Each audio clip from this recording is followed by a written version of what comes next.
I think one of the biggest misconceptions, or just confusions, if you will, when it comes to elevation is understanding how elevation actually works along the head. A lot of people have a tendency to think that elevation just works up and down, when in fact elevation is related to the actual section that you're working on.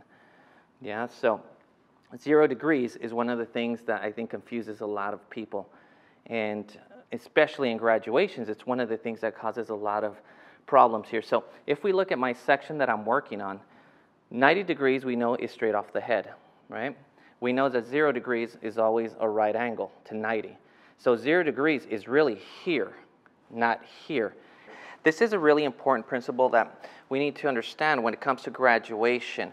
Elevation, we know that exists relative to our sections. So a lot of times, if we elevate the hair, and when we hold our section, the hair at the top, closer to the section, begins to smash into the head right there. We're technically pulling into negative degrees, so that's what causes those heavy steps and those ledges. As long as I look at my section here, and when I see it touch, if I just get it just above, that means I'm above 0 degrees, and it allows me to continue to build that heavy weight that I want without creating a step or a ledge. So it keeps it fluid.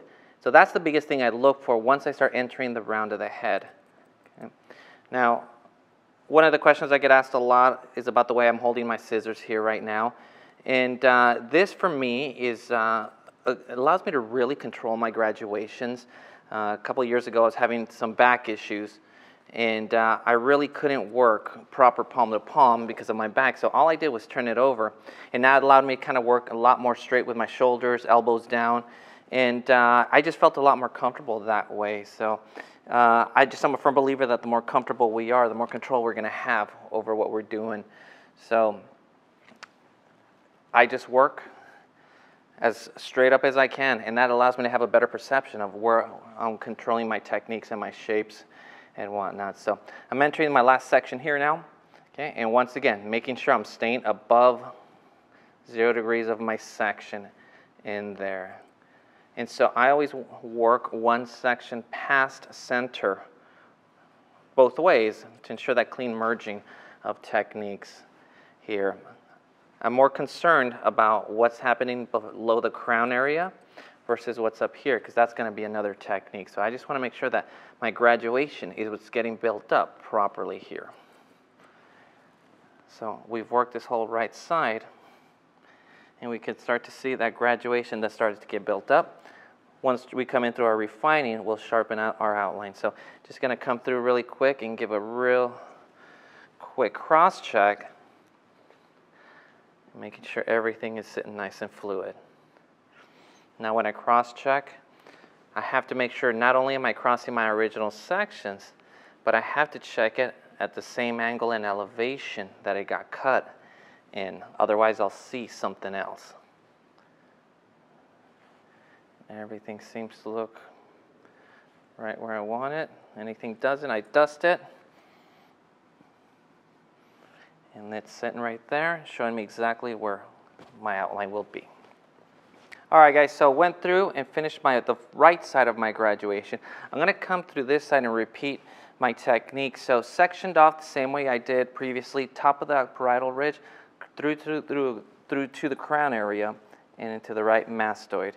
I'm going to take my vertical section straight down my hairline just as I did to start the other side, and going to get my balance of length of the top just like it did from the other side. So I used the corner of her jaw as my reference point before, so that's what I'm using now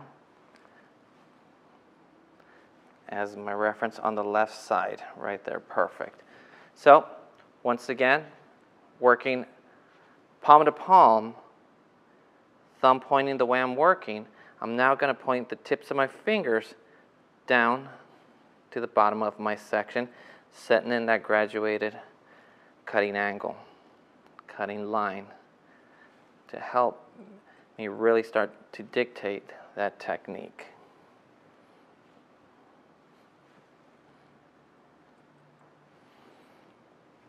And as before, just going to continue to pivot my sections all the way through till I get one section past that center back and into the right mastoid area. So sections small as before, each section slightly into the previous, off that top one each time.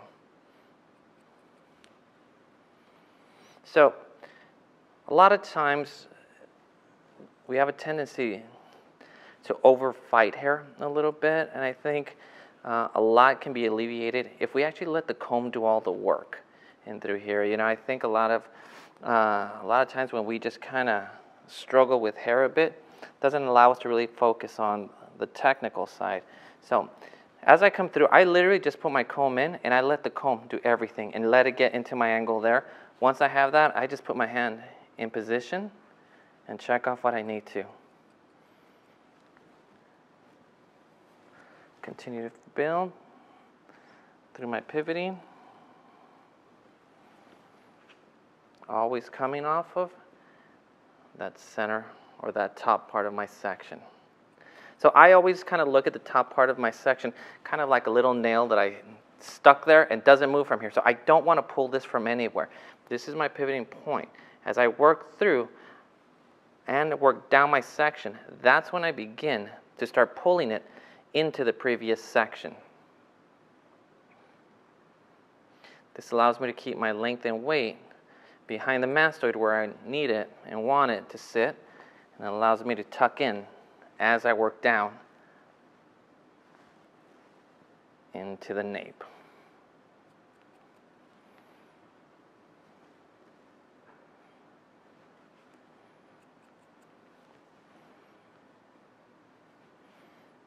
Nice and clean.